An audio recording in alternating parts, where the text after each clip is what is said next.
As long as I was going after the crooks that didn't have badges, I was everybody's hero.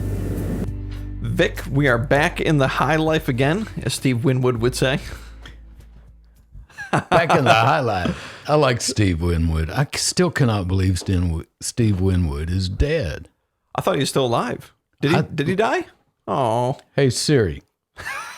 Is Steve Winwood still alive? Steve Winwood was born the 12th of May, 1948, and is 72 years old.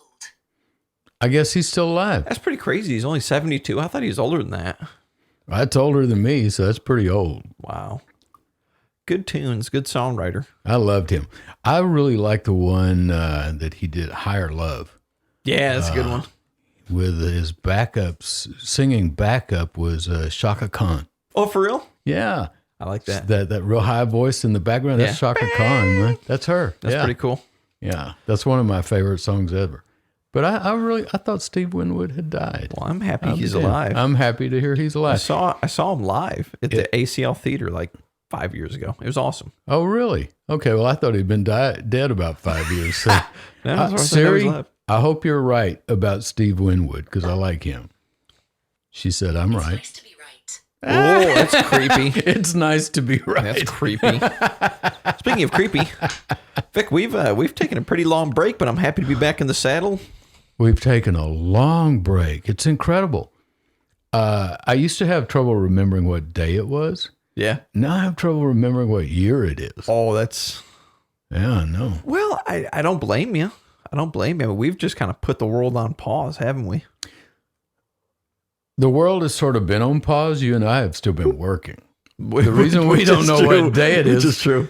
We've been working 7 days a week, man. Yeah, man. I like it. We log in from home. You and I talk every day. We do. Yeah. We do. We are essential workers.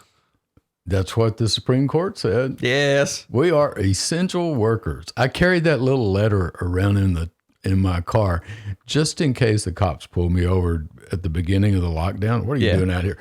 I'm an essential worker. Yeah. The Supreme Court says so. Yeah. Yeah, man. So, but I never had to use it. Nobody ever pulled me over. Yeah. No, none of those policemen wanted to pull me over and let me sneeze on them. Oh, yeah, there you go. Yeah. Come here. How'd you? By the way, look at my shirt. I love Doc Holliday. It says, forgive me if I don't shake hands. I know. That's a quote from Tombstone. Yep. Val Kilmer as Doc Holliday, one of my favorite movies of all time. I have seen that movie at least 12 times. Are you serious? I'm serious. Ooh. Well, Now, fair. I've seen Only Lovers Left Alive maybe 10 times. Good movie. Good movie. I've seen it once and it was with you. Yeah. Yes. It's a vampire movie. It is a vampire movie. What's his name? Tim Hiddleston? I don't know. Hiddleston, I think. Good looking guy, plays a good vampire. Love that movie. Great movie. Yeah. Really cool movie. Really cool movie.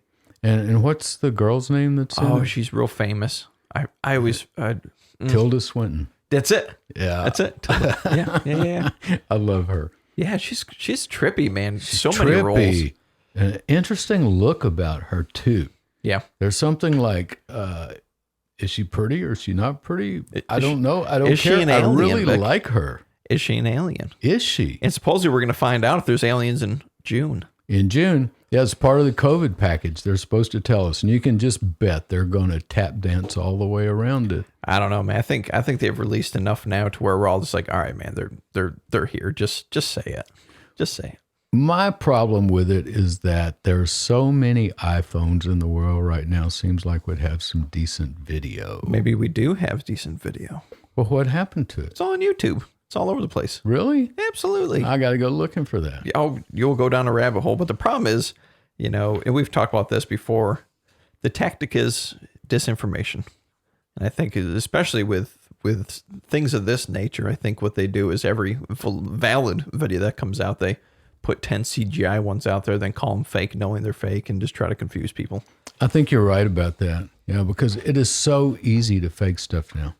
Yeah. Our ability to deceive has outpaced our ability to detect deception. That's it. That's the problem. That's the problem.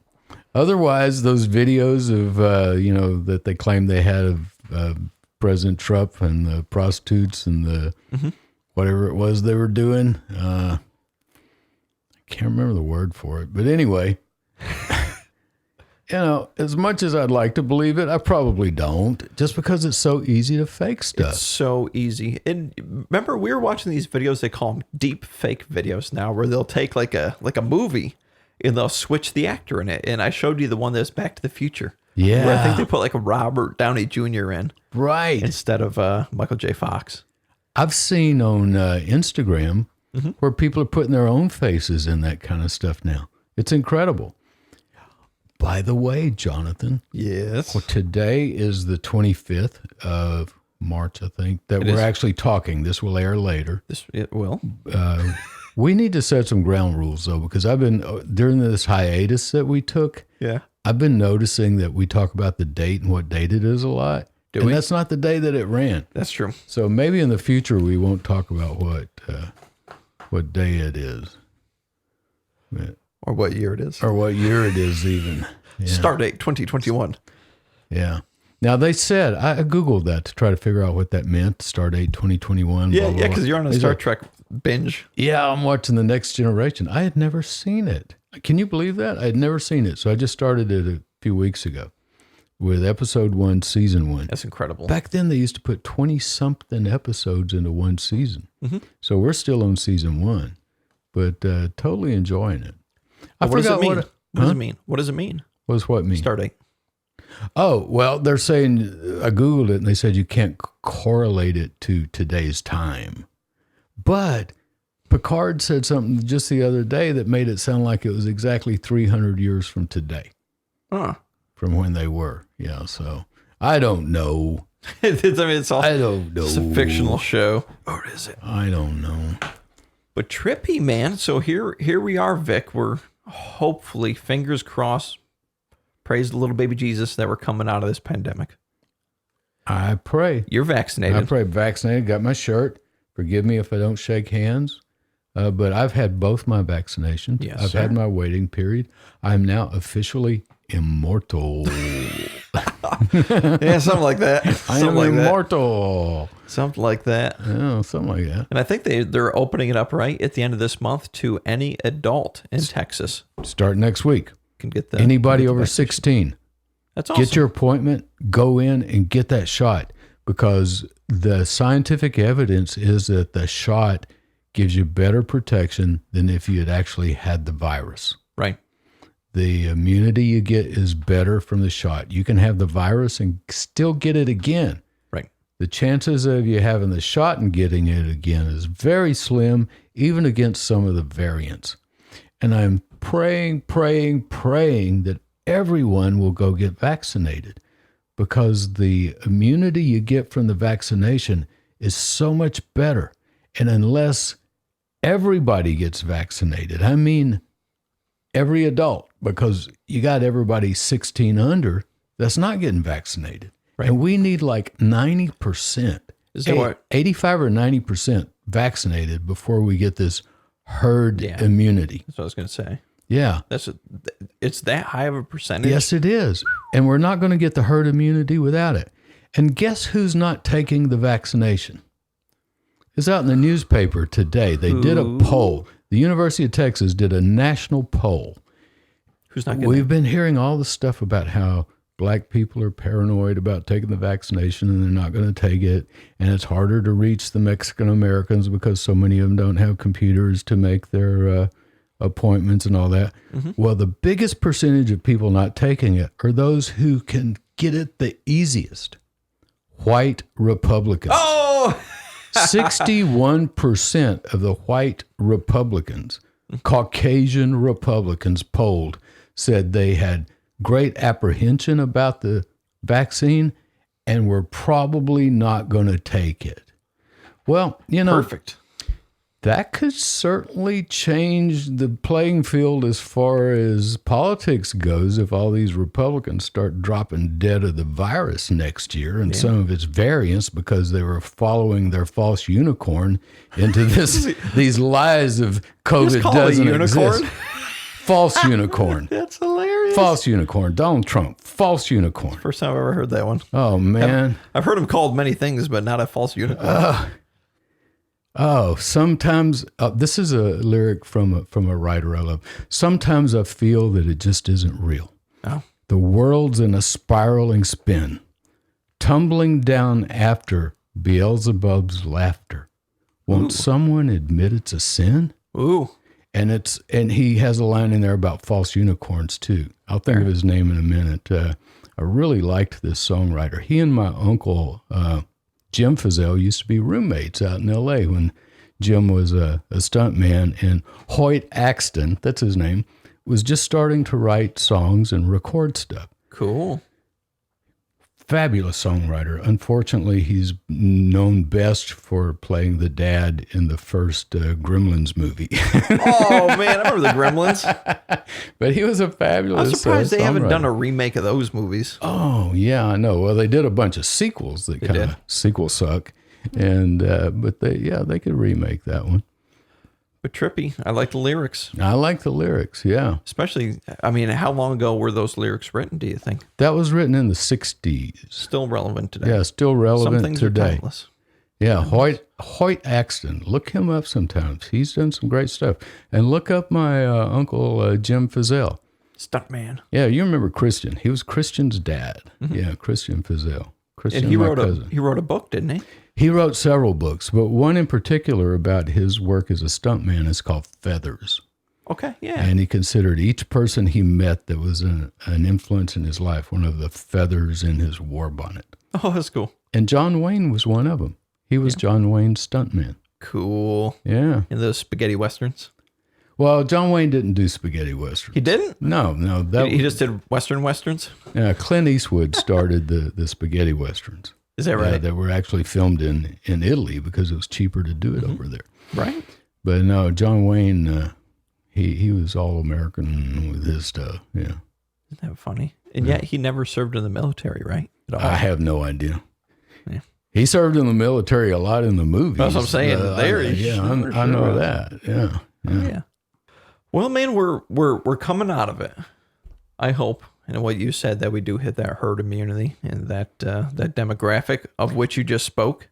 Please go get your vaccination. Get your vaccination so that you can hug your family without wearing a mask, without worrying about making them sick, without worrying about them making you sick. Mm-hmm. It's not going to make you grow a tail. Sure. Yeah. You sure? I haven't grown a tail yet. Yeah. No, just kidding. Yeah. I thought I was growing a tail. No, I really didn't. Now, did you have any side effects after the first or second? None after the first. After the second one, I got a little bit of a red mark around the injection site and a slight fever on the injection site that lasted 24 hours. Oh, wow. That was it. Cool, dude. Now, my wife had her second injection Tuesday. And what's today? Thursday? It is. And she's had no effects at all from it. Cool. Nothing. Cool. And she's doing great. So now we're counting down her 2 weeks. And when she gets her 2 weeks over, she and I are going together and we're getting a haircut. There you go. I could use one of those. I haven't had a haircut in a year. Same here, man. I've got a ponytail. I've had a couple of haircuts, but I've given them to myself. For real? Uh-huh. I don't trust myself with that. I've paid for haircuts enough in my life, and I do pay attention to what's going on, you know? Yeah. So I just pretended I was sitting in the chair, and I did my fingers that way, and I took the scissors, and I clipped, and my wife said, "What the hell are you doing?" I said, "Just trust me." Trust me, baby. Come on. And it worked out. Got this. Look at what I got in the mail. Oh, that thing's so cool. Isn't that neat? My friend Gabriel Ruby had this made and sent it to me. I love it. I love Gabriel Ruby. He's named after an angel, man. And for our listening audience only who does not see the visual, it is a bobblehead of you with a notebook in one hand, a finger pointing in the other, this cool, long, like Abraham Lincoln era, Civil War era coat on, and you got your sweet glasses on. It looks just like it. Got my round glasses. It's like 8 inches tall. And that's my notebook. Mm-hmm. That's my orange notebook that I write my writing ideas in. That was a really cool gift. When that came, we're just like, what's in this thing? Like, what is this? I know. Thank you, Gabe So Ruby. it's not your typical little bobblehead. This is like full bobblehead awesomeness. Whoever crafted it did an incredible job. Looks just like him. Gabe is a great guy. He works as a waiter at one of our favorite restaurants, Moroso Woodfire. We may have talked about it Pizzeria. Yeah, I believe we've mentioned Moroso before.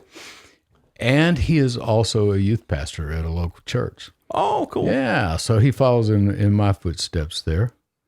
I did a mediation yesterday. It didn't settle because the insurance companies, oh man, they're being buttholes. Do we want to talk about it? Oh, they're being awful, man. They're being awful. They're offering like half of your medical expenses now and saying, well, so take us to court. You can't go to court. Take us to court. So our clients that can afford to wait, we're filing the lawsuit. And when we can get to court, we're going to go to court. We're not going to take a settlement at the courthouse steps either. Oh, no. We're going to drag them in there, Time to kicking spank 'em. and screaming. It's time to spank them. And I hope by the time we get there, some of the juries have just had enough of corporate America and of the insurance companies owning our legislature.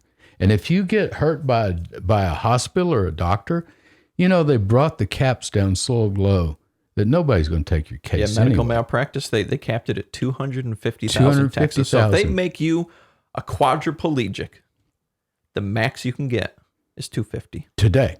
Yes. There's a bill before the legislature in Texas right now to lower that cap to $100,000. Which means there will be no more man-mail because it takes at least $100,000 of the money out of your lawyer's pocket to work that case up.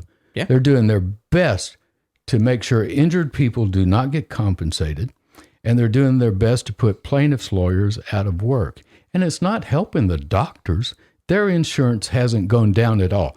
Ask your doctor. When you go see your doctor, ask him, has your malpractice insurance gone down because of tort reform? And he'll say, hell no, it's gone up. Well, where's that money going? It's going in the pockets of the insurance executives while they sit on their yachts and drink their boat drinks and laugh about how stupid we are for letting them get away with it. And it's not just the insurance companies, it's big corporate America. Oh, yeah. Just like the energy company here in Texas that was cutting off people's power. I lost power for 4 days, Vic. For 4 days. And then if you're unlucky enough to have signed with a few of these companies with a variable rate, during that 1 hour it was on, you're going to get a bill for $9,000. Insane. And sometimes they don't even get the bill. They just draft it right out of your bank account. That happened. I know a guy personally. Yes. He teaches political science at a university here in Waco. Okay. They drafted $9,000 out of his savings account, out of his bank account for like 3 hours of electricity over a weekend. And they just took the money out of his account and it's gone. Just took it. And we got our leaders down here in Austin going, oh, well, we don't know if we can give that money back because it might hurt the wrong people. Yeah, it's going to give an upset stomach to those buttholes on their yachts, drinking their boat drinks, laughing about how dumb we are for letting them get away with all of this. Yeah, man. You know? We're living in an incredible time right now, Vic, and I totally agree with you about the corporate greed. And to talk about the insurance companies, you know, there's a beautiful article that came out a couple weeks ago that was talking about the record profits being made right now by health insurance companies. Vic, have our premiums gone down ever? No, never. Still going up. Our premiums are through the roof, Jonathan. Through the roof. I pay health insurance for my employees here. Mm-hmm. You know, if you work for the law office of Feazell, you get your health insurance. God bless you. But man, they keep raising our deductible. Every single They keep year. lowering our coverage and raising our price every single year. Mm-hmm. And you know what? If I get in a car wreck, if you get in a car wreck, Jonathan, and we have to get treatment and our health insurance pays for it, and we sue that trucking company that ran us over, the health insurance is standing right there in front of us. They go, oh, you do the lawsuit. You do all the work. You handle all of that. But the first money that comes in, we get it. Yes, your health insurance gets paid back. It's called subrogation. Subrogation. It's a crazy thing. Right. So you're paying all these premiums, and yet when they pay anything out on your behalf, you have to pay them back. You have to pay them back. Like, wait, what? So what have I been paying? And I love this question because we get it all the time from our clients. So why do I pay for health insurance if when I use it, I have to pay them back? Exactly. And are they going to pay you back your premiums? Absolutely not. Hell no. So you've been paying insurance all this time, and the guy who ran into you gets the benefit of you having insurance. Yes. And your own insurance company then gets the money back before you get a dime, before I get a dime. Yep. What is fair about that? And they never pay you back any of your premiums. Yeah, it's not insurance. It's just in case you can jump through all the hoops insurance. It is. You know? It is. I remember a case too, Vic, that we had, and it was years ago, where we actually had to sue for life insurance. Remember, this poor woman's husband died, and they tried to fight paying her his life insurance. His life insurance, and it was only a $50,000 policy. That was it. And he had died like within 2 years of getting the policy. Mm-hmm. And he had not put down on his application he had a cold when he was 9 years old. Some ridiculous thing that had nothing to do with his death. And they send these nurses out to your house and they just check it off. They go, oh, it doesn't matter. It doesn't matter. Check. And then when it comes time to collect, it's like, oh, no, this is false on the application. And even though it had nothing to do with the cause of death, we're going to deny it. I hate insurance I do so too. much. This was in Bell County. Much. I love Bell County, man. So I sued those suckers right there in Bell County. You did? They tried to remove me to federal court, but because we weren't asking for enough money, they couldn't get us out of state court and into federal court. Good. Because it was only a $50,000 policy.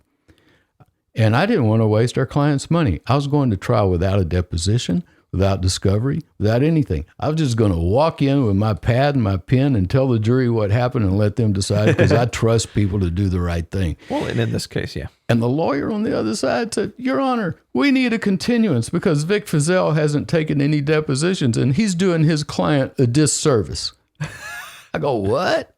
Why is it your business if I'm doing my client a disservice? And I knew this judge. I said, Judge, you know me. I've tried cases in your court before. I don't need no depositions. I don't need no discovery. Let's try it. I'm ready to try it tomorrow. And he set it for trial. Yep. Next week, they paid us, man.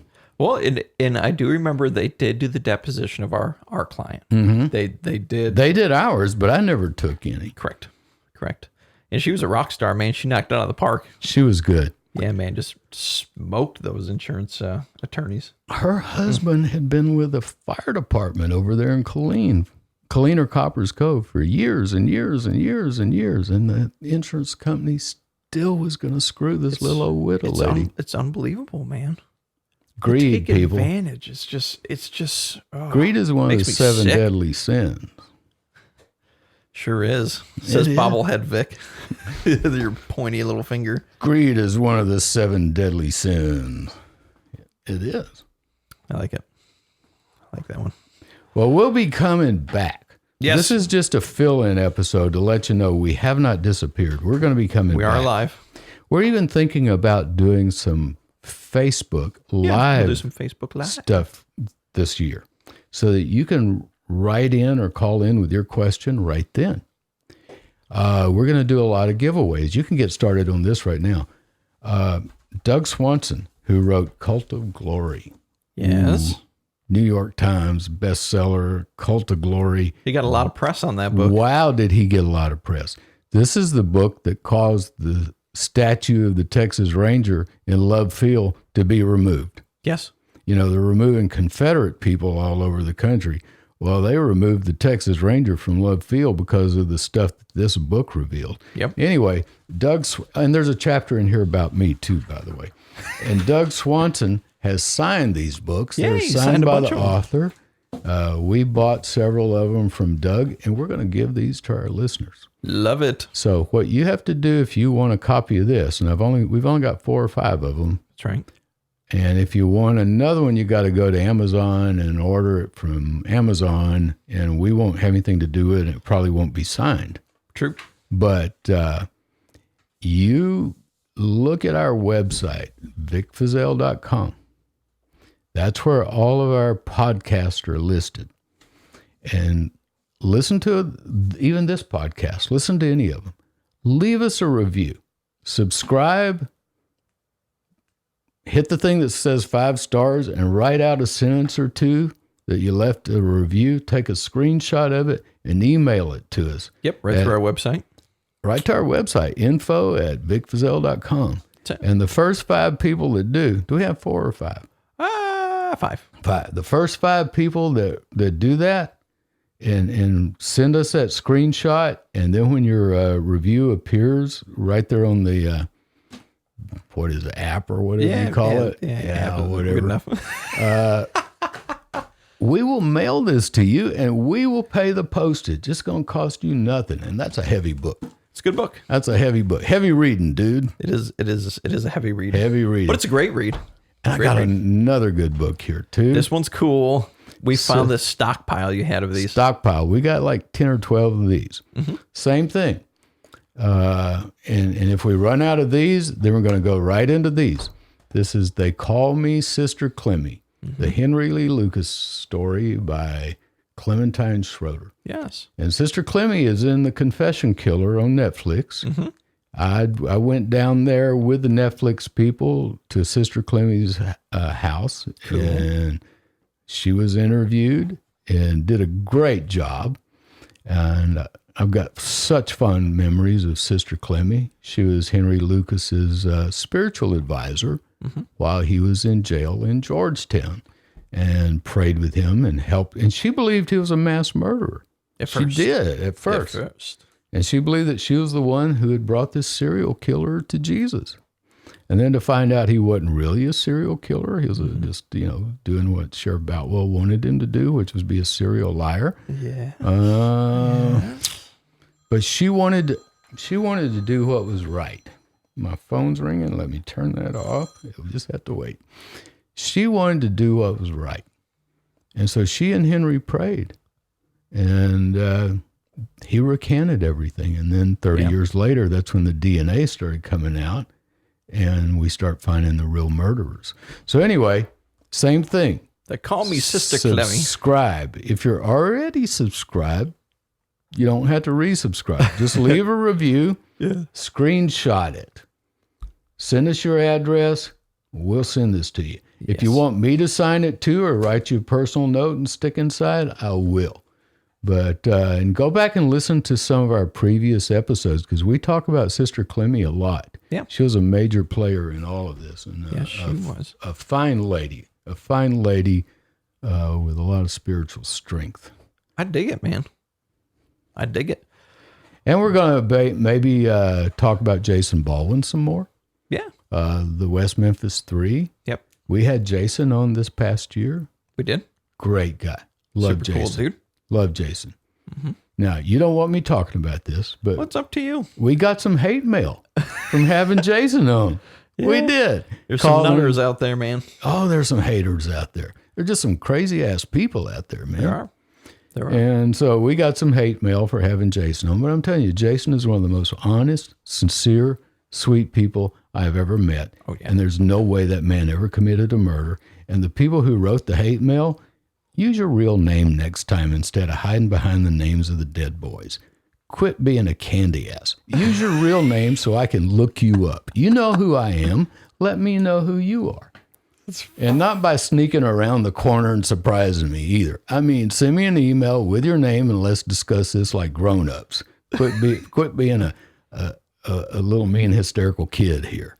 Yeah, well. Anyway, I love Jason Baldwin.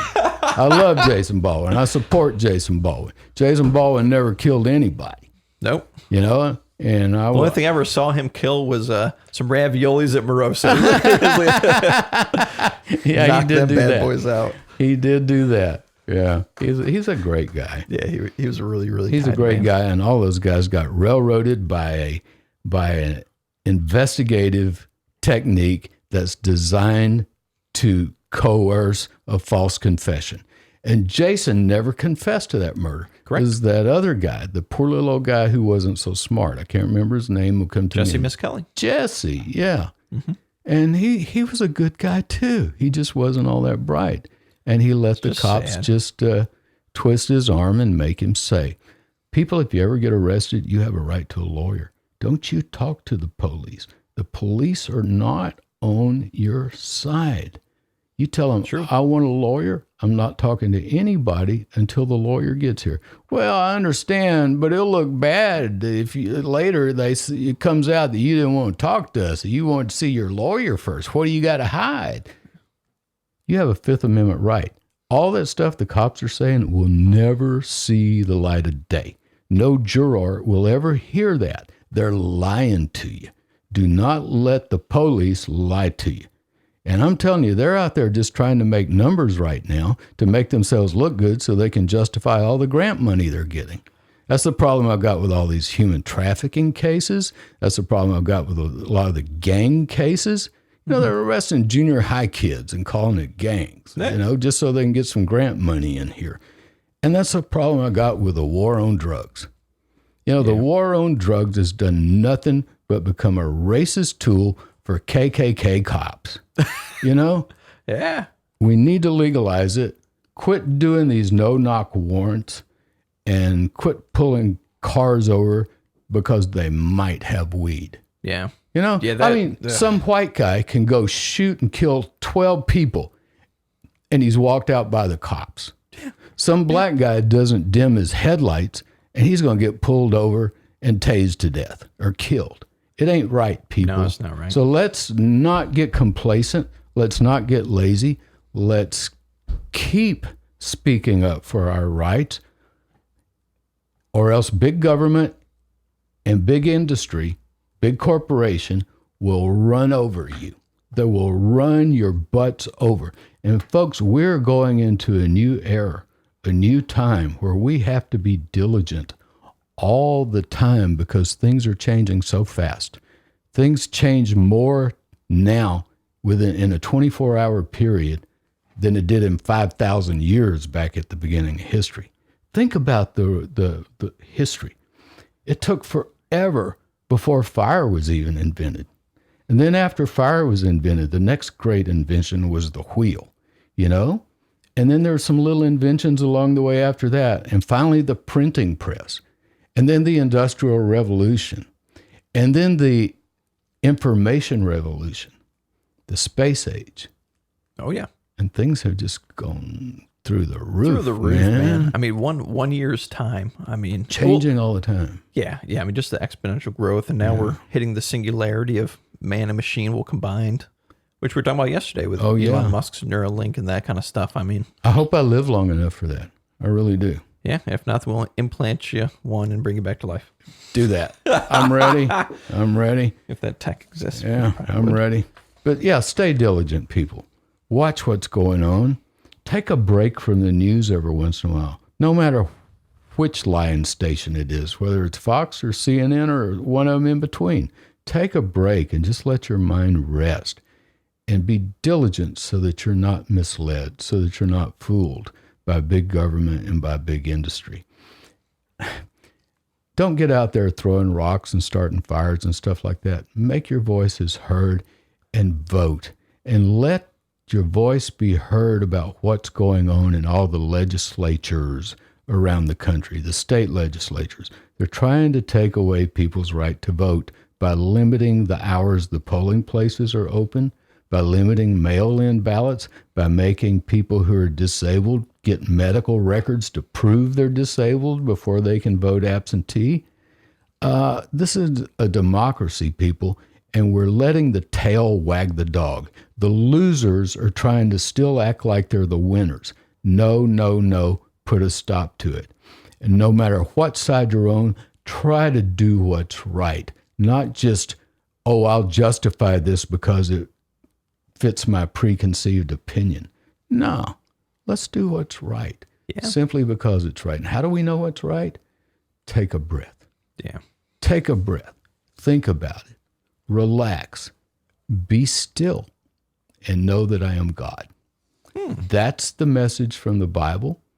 Be still and let God speak to you and let all this other baggage drift away. And then you'll know what's the right thing to do. But we have a lot of suffering out there right now, Jonathan. We're a hurting puppy right now, not just the U.S., but the whole globe. And the whole globe. But, we've talked about this when this started, when this pandemic started. We knew because we knew this wasn't going to be some quick thing, man. You know, we all had that gut that this was going to last a whole lot longer and affect a whole lot of people. I mean, I look at my family, both my grandparents are dead, and an uncle died from COVID. I've lost 3, just in my family. Wow. You know, I'm so sorry. So I mean, don't worry about it. I mean, it is what it is. But at the same time, I mean, you are correct about the hurting and just how do we pick ourselves up from this? You know, do we just forget? Do we, what is the method of healing, Vic? Globally, is it to react at each other and latch onto politics as some kind of almost just a crazed fascination of I need to put my belief system into this because I can't watch football from the stadium anymore? You know what is? I mean, people have just gone just totally nuts. We need to relax. Forgot the process. Everyone should relax and learn to meditate. True. And everybody should pray. And I don't mean weird kind of praying either, where you're like, repeating yourself all the time and beating yourself on the back and all that. No, Jesus told us how to pray. It's a very simple prayer. And if you listen and meditate on each phrase, it's so deep. It's so deep. True. Just read the Lord's Prayer. No matter what religion you are, the Lord's Prayer will fit your religion. It will. Our Father. Universal. Well, whether that's Allah, whether that's God, whether it's Yahweh, whether it's whoever, our Father. I mean, that phrase itself is so important because it proves that we're all brothers. The prayer does not start my Father. It starts out our Father, which solidifies the brotherhood of all men, which means we need to put all these differences aside and think about what's right for all of us, what's good for humankind. Well, that's what we were talking about earlier. We just need the aliens to touch down so we can all unite against that. They're not going to do it. They're waiting until we get a little smarter. Well, I hope that this is a time that we can all do that, Vic. Yeah. Because it is an opportunity. There's no way you can't look at this and not see opportunity in it. And not opportunity like an insurance company to rip people off, but an opportunity to say, hey, we all got to grow. We all got to grow. My belief systems are being challenged big time, and either I can fight and entrench and go raid the Capitol, or I can just say, hey, man, this is the natural progression of human consciousness and just ride it. It is. And do it with a smile. And here's how you ride now it. then, M16. You put your past grievances behind. All of us, no matter what color we are, no matter what nationality we are, no matter what political party we are, for just a moment, put that aside. Put it aside and breathe and try to see things from another perspective. Put that aside. And then after you put aside the grievances and the hate and the bad feelings from the past, then set aside worry and fear for the future. That's what I meditate on. One, O-N-E, one, because one is all of us combined. One is the universe. One is God. And one, according to my friend MC Yogi in a song he wrote, O-N-E, stands for only now exist. Or if you're Three Dog Night, one is the loneliest number. It can be. Yeah. I was hoping you'd go there, but since you didn't, I did. That doesn't make my point. It doesn't. The one I'm talking about is not a lonely number. The one I'm talking about is an inclusive number that includes all of us and the Godhead. Yeah. And it sets aside grievances from the past and fear for the future so that we can live in peace and harmony right now. But now I'm at peace just you talking about that. I may just loop that and fall asleep to it every night. Now you have to take action. You can't just sit back and expect everything to be better. I mean, sometimes we do have to take action. We have a crisis, whether the Democrats want to call it a crisis or not. We have a crisis at the border. And you notice I talk bad about Republicans and Democrats. Well, and we're talking right and wrong, not political party. Because we are. There is a crisis at the border. But that crisis is not going to be solved by opening the gates and saying, come on down, come on in. No. We need to stop fighting these worthless wars. And we need to ask, why are these people risking their lives, spending their life savings, knowing that maybe they'll never even make it here? to leave countries like Guatemala and Honduras? What is so bad there that they're having to leave? Now, why are we putting our attention on Iraq and Afghanistan when we could be landing the Marines in Honduras and Guatemala and saying, all right, you guys had a chance. We're taking over. We're going to kill everybody that's doing anything that's violent. We're going to kill everybody that's making these people have to run for their lives, and put in a decent government and prop up a good government there instead of screwing around in the Mideast. You know, these are people that are right here in our time zone, man. They're in our time zone. Central Time. Why would these people risk their lives to come to our border unless things in Guatemala and Honduras were already so bad? Yeah, you're not wrong, Vic. And I think what you're even alluding to is that you have to get to the fundamental, and I heard you talking about this, the root of the issue. Yeah. You know, I mean, why you're just trying to patch it up, yeah, let them in. I mean, I totally get that. I mean, we already have a system that's strained. There's no doubt about that. So, I mean, you that is not the answer.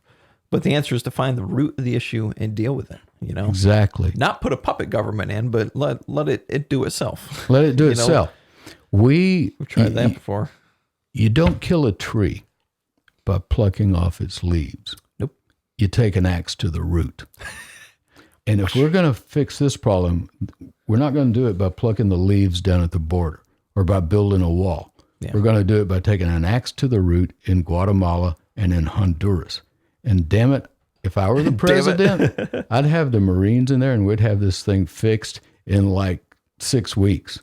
And we'd be having an airlift that would make the Berlin airlift look like a Sunday cruise. I mean, I'd be putting people on planes and sending them back just as fast as they could take off and saying, all right, this is your country. You get out. You straighten it out. We've gotten rid of the warlords. We've gotten rid of the kingpins. We've gone in and we've murderized them. And I think we should. Murderized. That's a George Bushy term. And I'm watching helicopter film of the Rio Grande with these coyotes, these smugglers, bringing rubber rafts of people full, and then going back with their empty raft and filling it up, and then bringing it back. And I'm going, I'm a country boy from Leander. I'd have already put a bullet in that damn raft. It wouldn't be making more than one trip. And if it tried to make 2 trips, I'd put a bullet in the driver because he's a felon. He's committing a felony in your sight. Yeah. You know? It's an act of war. It's an act of invasion as far as I'm concerned. I'd put a bullet in his head. And I'm a pacifist. I'm a Gandhi pacifist. Yeah. Are you? I am. I see your prayer flags here, but they're starting to quiver a little bit. But we have to look at things in a practical way. Right. The Republicans are too narrow-minded, mean-spirited, and have no compassion. The Democrats are just too damn naive. They're I think that's a good word damn for naive, they'll self-destruct. Yeah. If the election were today, Donald Trump would be reelected.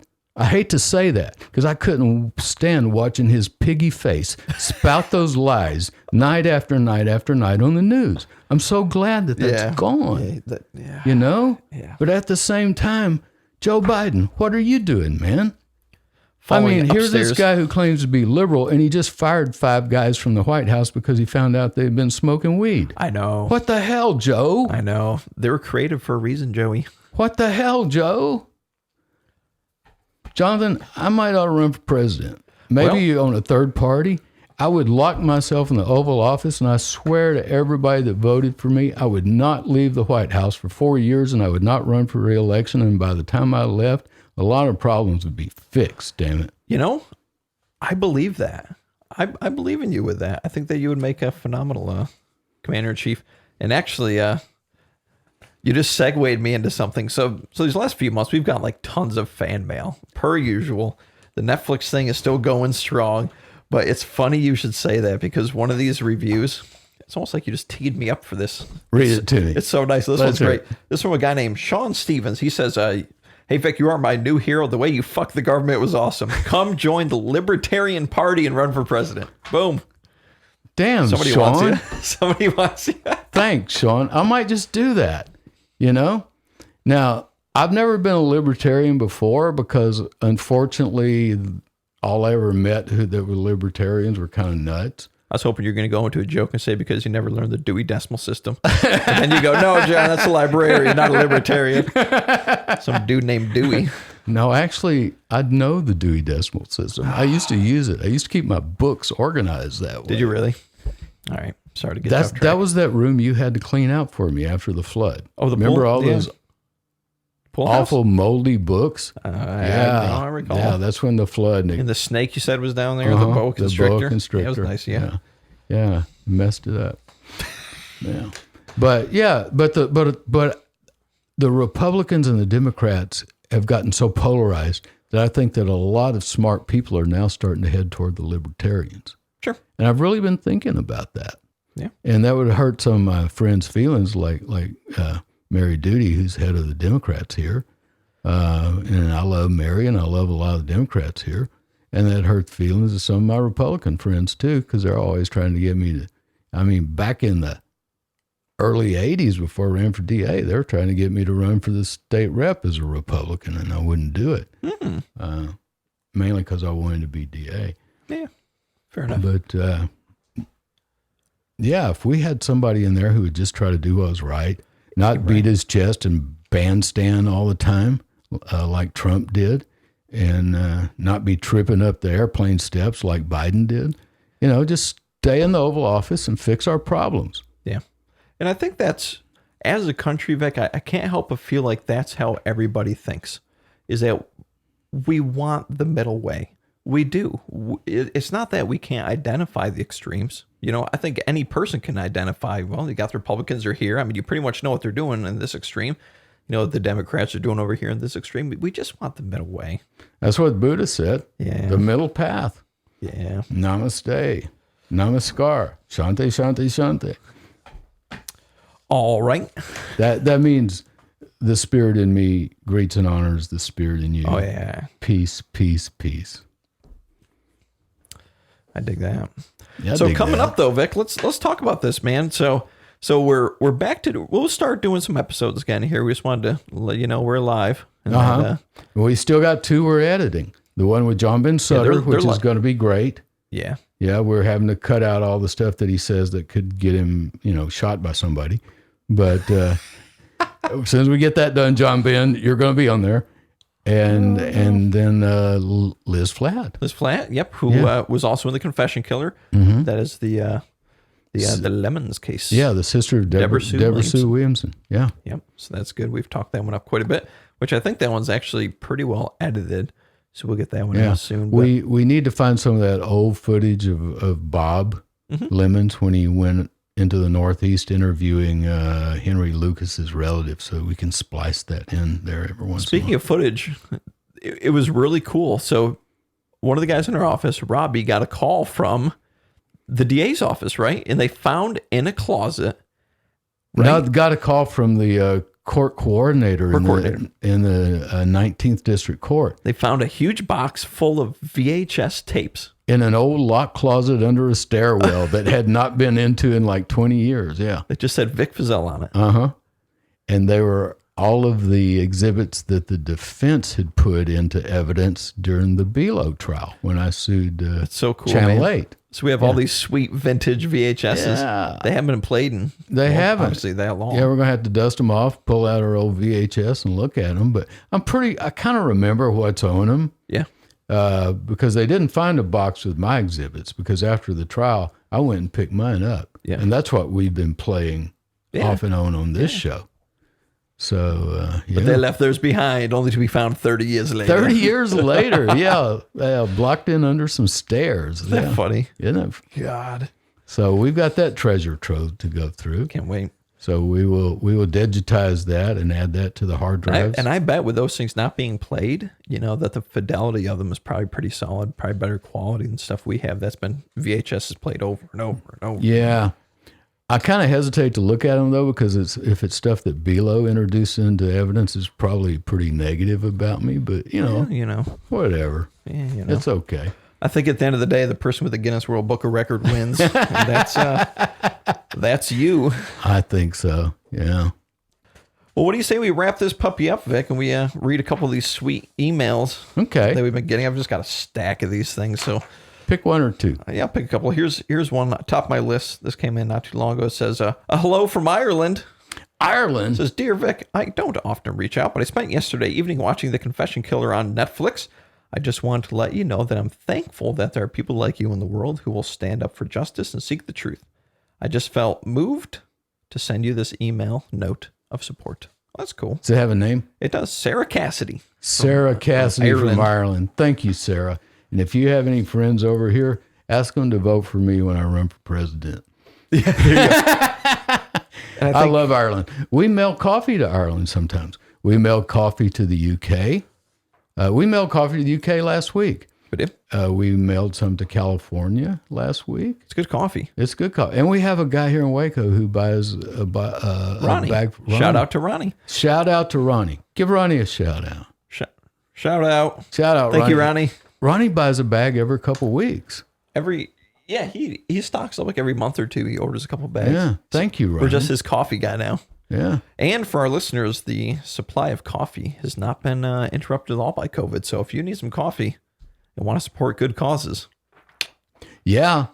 As a matter of fact, we've been shipping so much coffee, we had to buy a new grinder. Yeah, we burned out our old grinder. Yeah. Please choose whole bean for now. No, I'm just kidding. We'll send it to you, ground or whole bean. Give you the choice. The choice is yours. Jonathan's kind of on the young lazy side. He likes his already ground. Why do you assume laziness? I mean, I don't like the step. I don't like the middle step. I want to be able to take it and pop it in the machine and just let it go. I don't know why you like to suffer so much. Just watch it get ground there. Are you the kind of guy who stands in front of the microwave too? I do. See, I watch that's it. not good. Yeah, you shouldn't do that. I chop my own wood. I split my own rails. Yeah. Well, whatever that means. Sew my own clothes. And I'm so frugal. I'm telling you, I'm this frugal. Like if we have a sheet that starts getting thin and worn out, okay, I cut it into little pieces and I find the good pieces and I'll make a shirt out of it. I can sew a shirt.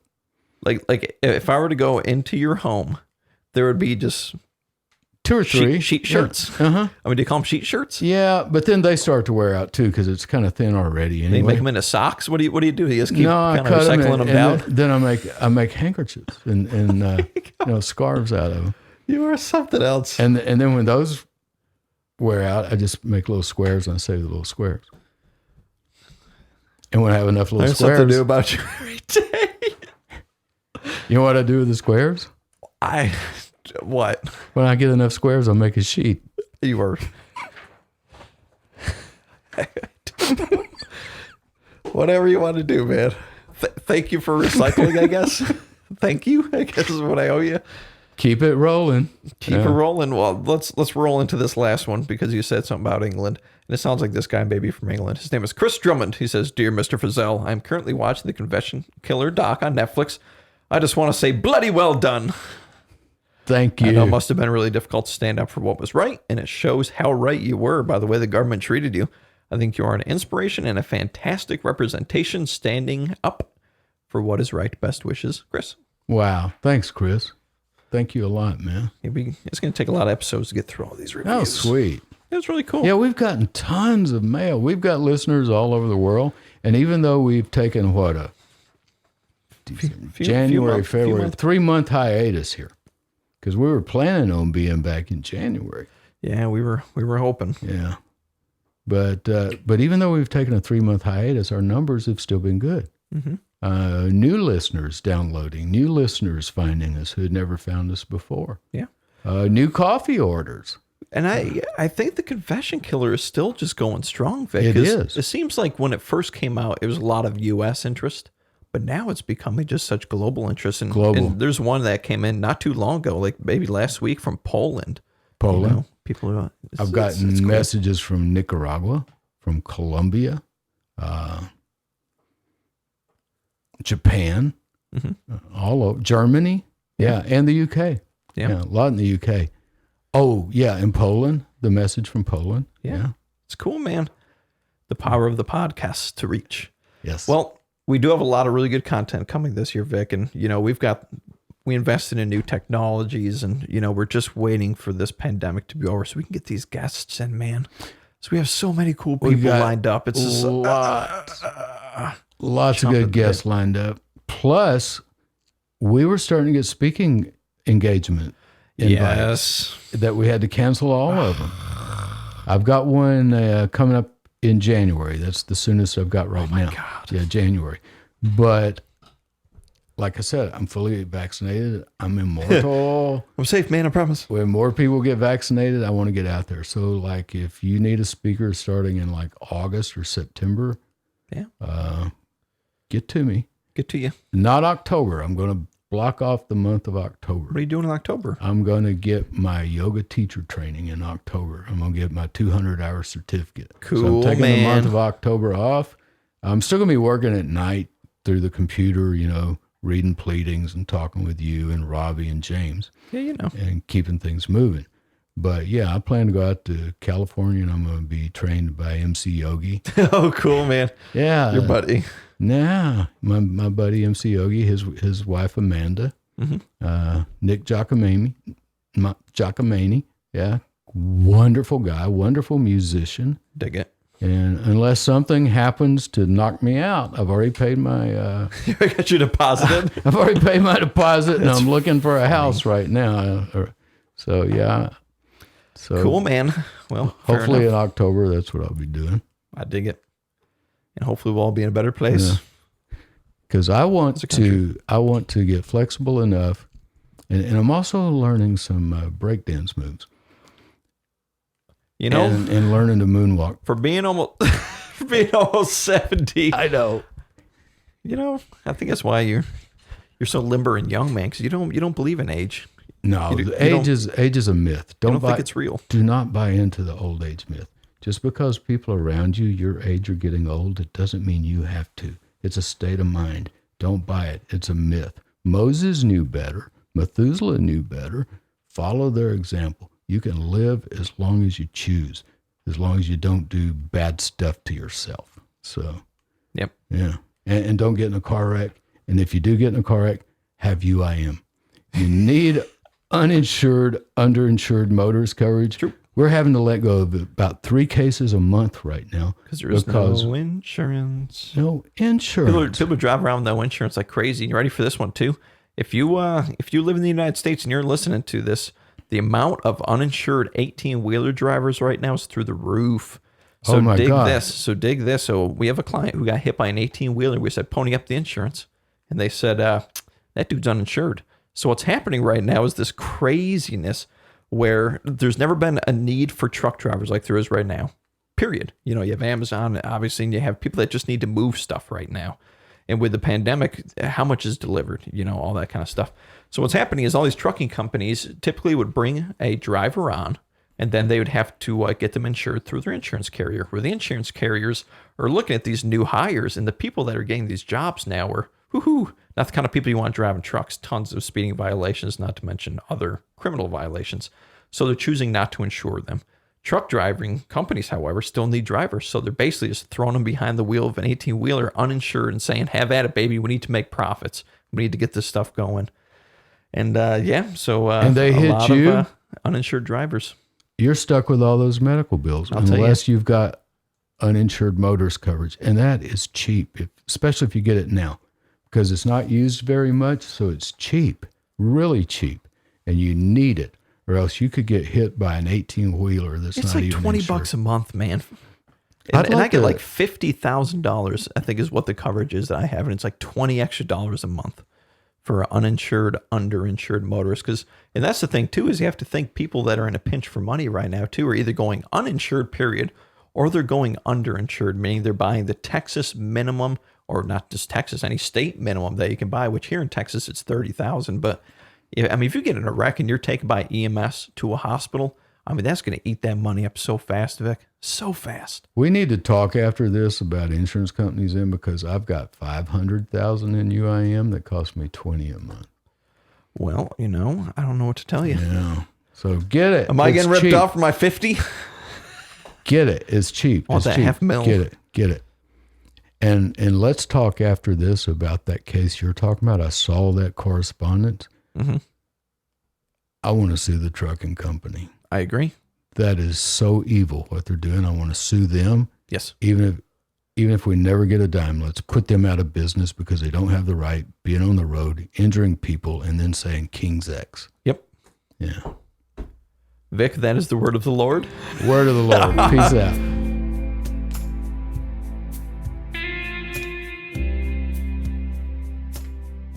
Hi, I'm Vic Feazell. During these trying times, you might want to just stay home. And at the law offices of Vic Feazell, we understand. That's why we're set up to handle your personal injury claim without you even having to come in. Just give us a call, and we'll take it from there. We can send any paperwork straight to your smartphone or computer. Don't delay, because if we don't put money in your pocket, you don't owe us anything. I'm Vic Feazell.